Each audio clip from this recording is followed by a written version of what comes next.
బీపీకి ఒక 2 ఇంజెక్షన్స్ వేసేసుకొని సంవత్సరంతో చిల్ అవుదాం అనుకుంటున్నారా? Hi, I'm doctor Krishna Chaitanya, senior interventional cardiologist. Yes, మీరు అనుకుంటున్నట్టుగా నేను వాళ్ళు చెప్తుంది జిల్బెస్రాన్ గురించే. The most happening drug. ఇది ఒక ఆర్ఎన్ఏ ఇంటర్ఫరెన్స్ థెరపటిక్ ఏజెంట్. ఇది లివర్లో యాంజియోటెన్సినోజెన్ అనేటువంటి ఒక ఎంజైమ్ని సింథసిస్ని ఇది కంప్లీట్గా ఇన్హిబిట్ చేస్తుంది. ఇది ఇంజెక్టబుల్ ఫామ్లో ఉండేటువంటి బీపీ డ్రగ్. సో యూజువల్గా మనకి బీపీ గురించి చెప్పాలంటే బీపీకి యూజువల్గా ఎలా ఇస్తాం, మనం ట్యాబ్లెట్స్ రూపంలో ఇస్తాం. మార్నింగ్ అని, ఈవినింగ్ డోస్ అని, అండ్ చాలామంది క్వశ్చన్లు తినకముందు వేసుకోవాలా, తిన్న తర్వాత వేసుకోవాలా, ఇలా ఉంటుంది. బట్ దీని దగ్గరికి వచ్చేసి ఇది ఒక ఇంజెక్టబుల్ ఏజెంట్. అంటే ఇంజెక్షన్ ద్వారా తీసుకోవాలి, సబ్క్యూటేనియస్ ఇంజెక్షన్ ద్వారా తీసుకోవాలి. ఇది ఇయర్లీ 2 times తీసుకుంటే సరిపోతాయి. అంటే యూజువల్గా ఒక 24 weeks గ్యాప్స్, అంటే 6 months గ్యాప్లో ఒక 2 injections తీసుకోవాల్సి ఉంటుంది. అంతే, that's all. Then it provides complete 24-hour control అన్నట్టుగా, బీపీ కంట్రోల్ అన్నట్టుగా ఈ ప్రజెంట్ స్టడీస్ కానీ ఇవన్నీ కూడా చెప్తా ఉన్నాయి. సో ఇంకొంచెం డీటెయిల్గా ఈ డ్రగ్ గురించి వెళ్ళేలోపు, అస్ యూజువల్గా బీపీ వల్ల మనకి బాడీకి జరిగేటువంటి హాని ఏంటో చూద్దాం. సో ఈ బీపీ ఎక్కువ అవడం వల్ల మనకేమవుతుంది, హార్ట్ డిసీజెస్, మనకి హార్ట్లో ఉండేటువంటి రక్తనాళాల్లో కొవ్వు పేరు కూడా స్పీడప్ అవుతుంది, బ్లాక్స్ వస్తాయి, హార్ట్ అటాక్స్ రావచ్చు, అంతేకాకుండా బ్రెయిన్ స్ట్రోక్స్ రావచ్చు. అండ్ ముఖ్యంగా ఈ కిడ్నీస్ కూడా మనం ఈ బీపీని కనుక నెగ్లెక్ట్ చేస్తే క్రమేణా కిడ్నీస్ బాగా దెబ్బతింటూ ఉంటాయి. ప్రజెంట్ స్టాటిస్టిక్స్ కనుక చూస్తే మనం ఎంత ఇంటెన్సిఫైడ్ ట్రీట్మెంట్ ఇస్తున్నప్పటికీ కూడా ఆల్మోస్ట్ హాఫ్ ఆఫ్ ద మందిలోనే ఈ therapeutic levels of BP record అవుతున్నాయి. అంటే ఈ గైడ్లైన్స్ చెప్తాయి కదా మనకి, అమెరికన్ హార్ట్ గైడ్లైన్స్ కానీ, యూరోపియన్ సొసైటీ అండ్ ఏఎస్హెచ్ అని ఉంటుంది, American society of hypertension అని. సో వీళ్ళు ఇచ్చినటువంటి గైడ్లైన్స్లో ఉండేటువంటి టార్గెట్స్ రీచ్ అవ్వడానికి ఓన్లీ హాఫ్ ఆఫ్ ద పాపులేషన్లో రీచ్ అవుతుంది. ఎందుకు ఇలా జరుగుతుందంటే, మెయిన్గా ఈ ఫిజిషియన్ ఆ పేషెంట్కి తను ఇచ్చేటువంటి బీపీ డ్రగ్ని ఇంటెన్సిఫై చేయలేకపోవడం. ఎందుకు ఇంటెన్సిఫై చేయలేడు? Because of poor compliance of the patient అనేవాడు ట్యాబ్లెట్స్ పెడతాము బీపీ కంట్రోల్ అంటే రాడు, చూపించుకోడు. దీనివల్ల మీకు పేషెంట్ ట్రాకింగ్ అనేది సరిగ్గా ఉండదు. అంతేకాకుండా మీరు గైడ్లైన్స్ ప్రకారంగా ట్రీట్మెంట్ పెట్టుకొని వాళ్ళకు బీపీ లెవెల్స్ని టార్గెట్ లెవెల్స్లో పెట్టాలని మీరు ఎంత తాపత్రయపడ్డా కూడా అది జరగదు. ఈ డ్రగ్ గురించి తెలియాలంటే మెయిన్గా మీరు తెలుసుకోవాల్సింది రాస్ గురించి. రాస్ అంటే rennin angiotensin aldosterone system. So ఇది మెయిన్గా ఈ బీపీని రెగ్యులేట్ చేస్తూ ఉంటుంది. ఎప్పుడైతే ఈ రాస్ యాక్టివిటీ ఓవర్ యాక్టివ్ అవుతుందో అప్పుడు మీకు ఆటోమేటిక్గా ఈ యాంజియోటెన్సినోజెన్ అనేటువంటి ఎంజైమ్ రిలీజ్ అయ్యి దీని నుంచి యాంజియోటెన్సిన్ 1, యాంజియోటెన్సిన్ 2 అనేవి రిలీజ్ అవుతాయి.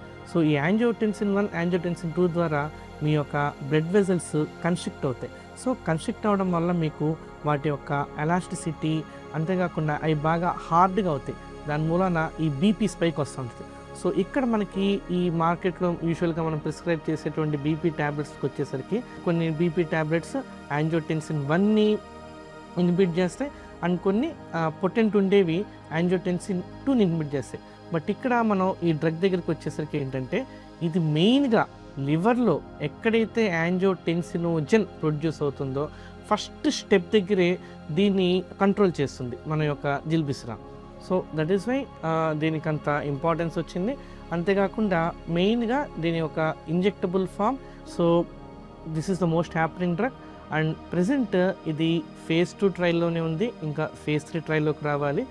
దానికంటే ముందు ప్రజెంట్ మనకు ఉన్నటువంటి ఇన్ఫర్మేషన్ ప్రకారం దీనికి ఉన్నటువంటి ప్రోస్ ఏంటి, కాన్స్ ఏంటో ఒకసారి చూద్దాం. ఫస్ట్ అండ్ ఫార్మోస్ట్ వచ్చేసి ఎథరెన్స్ పొటెన్షియల్ అనేది దీనికి ఎక్సలెంట్గా ఉంటుంది.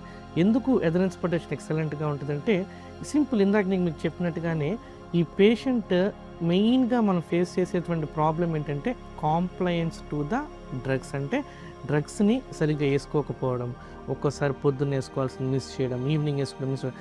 దానివల్ల ఫిజిషియన్ కానీ ట్రీటింగ్ క్లినిషియన్ కానీ అనుకున్నటువంటి డిజైర్ లెవెల్స్లో వాడి బీపీని తను టార్గెట్ బీపీని తను అచీవ్ చేయలేడు అనమాట, because of patients poor complaint.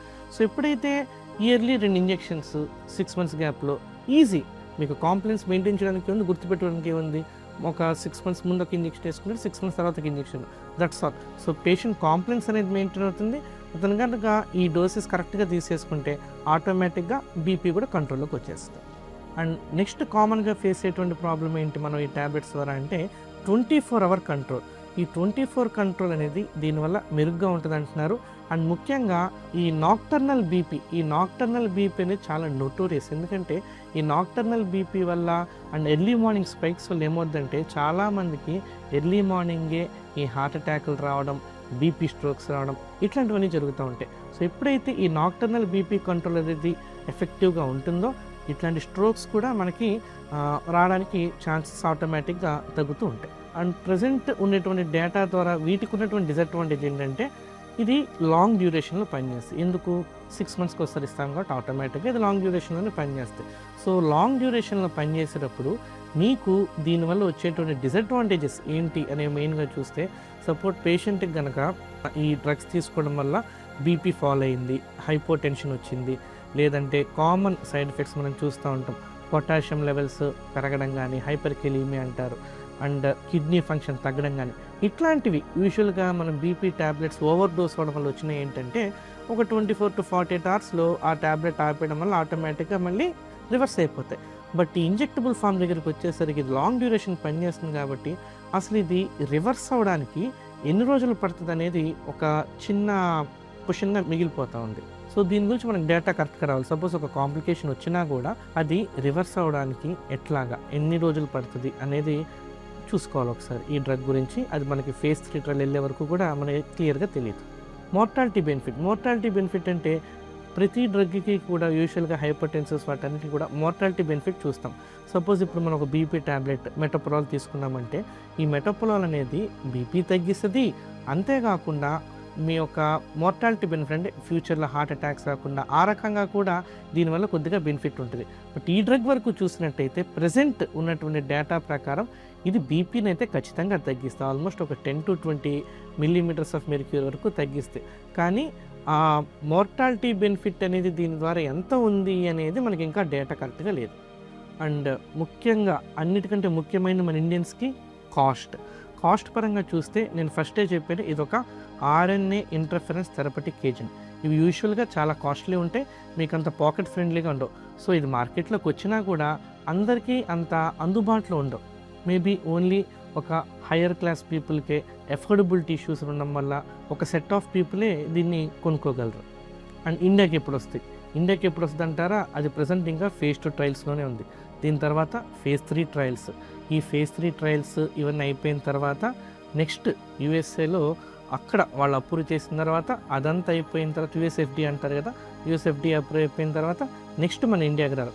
మరి ఇప్పుడు ప్రజెంట్ ఈ phase 2 ట్రయల్ నుంచి ఎంత ఫాస్ట్గా వెళ్ళినా కూడా ఇండియాకి వచ్చేసరికి ఆల్మోస్ట్ ఒక 3 to 4 years పడుతుందని అంచనా. సో దీన్ని బట్టి మీరు చిల్లడం ఇంకా చాలా టైం ఉంది. అండ్ కాస్ట్ కూడా కొంచెం ఎక్కువే. మీకు ఇన్ఫర్మేషన్ నచ్చినట్టయితే లైక్ చేయండి, షేర్ చేయండి, సబ్స్క్రైబ్ చేయండి. ఏమైనా డౌట్స్ ఉంటే కామెంట్ చేయండి. Thank you.